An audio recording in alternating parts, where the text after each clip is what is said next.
Good morning students. आज हम first year का सेकंड चैप्टर करेंगे भारतीय संविधान के स्रोत। भारतीय संविधान किन किन चीज़ों से प्रभावित हुआ है, वो सारी चीज़ें हमारी क्या कहलाती हैं? संविधान के स्रोत। कोई भी संविधान अपने आप में पूर्ण नहीं हो सकता, किसी न किसी दूसरे देश के संविधान से उन्होंने कुछ न कुछ अवश्य ही लिया हुआ है।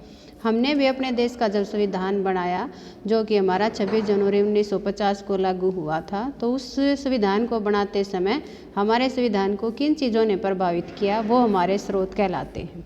भारतीय संविधान के स्रोत दो तरह के हैं, जिनको दो भागों में बांटा गया है। एक तो जन्म संबंधी स्रोत और एक विकासवादी। जन्म संबंधी स्रोत वो कहलाते हैं जब संविधान का निर्माण हुआ तो किन चीज़ों ने हमारे संविधान को प्रभावित किया था। विकासवादी स्रोत वो कहलाते हैं जो कि हमारा संविधान बनने के बाद जिन्होंने हमारे संविधान को प्रभावित किया। जैसे कि हमारे संविधान में जो संशोधन हुए हैं, आज तक जो हमारी संसद के द्वारा कानून बनाए गए हैं, जो हमारे न्यायिक निर्णय हैं, वो हमारे विकासवादी स्रोत में होते हैं। और जब हमारा संविधान बना उस समय मसौदा संविधान ने, नेहरू रिपोर्ट ने, विभिन्न समितियों की रिपोर्ट ने और जो दूसरे देशों के संविधान ने हमारे संविधान के, हमने अपने संविधान में कुछ डाला है दूसरे देशों से प्रभावितों को, तो वो हमारे कहलाते हैं जन्म संबंधी स्रोत। तो सबसे पहले हम देखेंगे कि जन्म संबंधी स्रोत कौन से हैं। सबसे पहला पॉइंट क्या है हमारा? मसौदा संविधान। 1948 का मसौदा संविधान, जो हमारी ड्राफ्ट कमेटी ने अपना एक संविधान का खाका तैयार किया था, उसको हम क्या कहते हैं? मसौदा संविधान, जिसमें 315 अनुच्छेद और 8 अनुसूचियाँ थी। जब हमारा संविधान बना तो हमारी ड्राफ्ट कमेटी, जिसके अध्यक्ष कौन थे? भीमराव अंबेडकर। उन्होंने एक ड्राफ्ट तैयार किया था, एक खाका तैयार किया था संविधान का, जिसमें मुख्य बातों को डाला गया था और उसी में संशोधन और परिवर्तन करके हमारे संविधान में उसको शामिल किया गया है।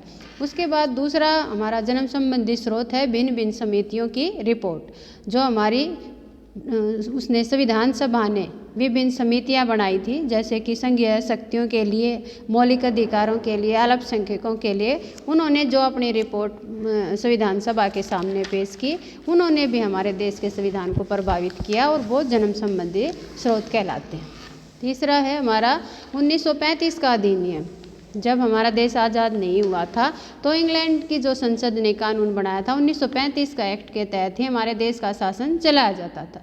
उस हमारे 1935 के एक्ट में भी कुछ ऐसी चीज़ें थी जिनको हमने अपने संविधान में डाला है। जैसे कि शक्तियों का जो विभाजन किया गया है केंद्र और राज्यों में, वो हमने कहाँ से लिया है? हमारे 1935 के एक्ट से। जो द्विसदनीय विधानमंडल है हमारे देश में, वो भी हमने कहाँ से ले रखा है? उसी से प्रभावित होकर 1935 के एक्ट से प्रभावित होकर अपने संविधान में डाला।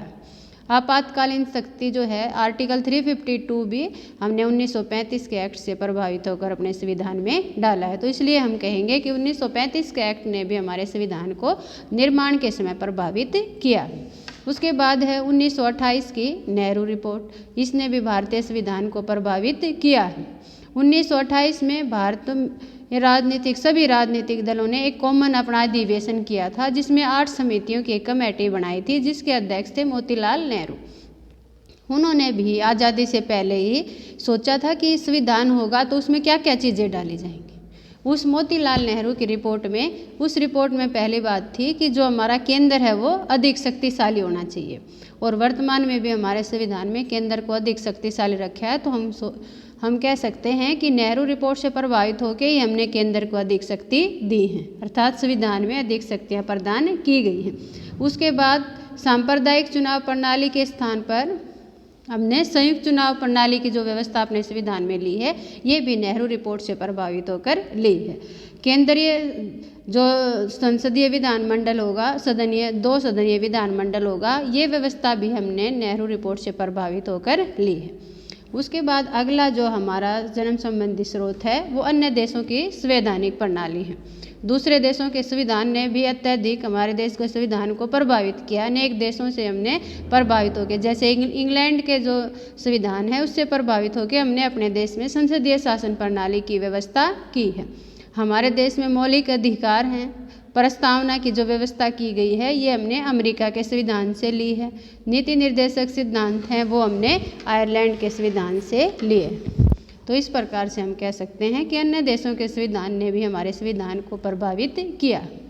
उद्देश्य प्रस्ताव जो कि हमारा 9 दिसंबर 1946 को प्रस्तुत किया गया, 1946 को पंडित जवाहरलाल नेहरू ने जो पेश किया था उद्देश्य प्रस्ताव, उसने भी हमारे संविधान को प्रभावित किया। उसके बाद हम कहेंगे कि विकासवादी स्रोत कौन से हैं। विकासवादी स्रोत हैं जो भिन्न भिन्न समय पर हमारे देश के संविधान में परिवर्तन किए गए हैं, वो हमारे विकासवादी स्रोत हैं।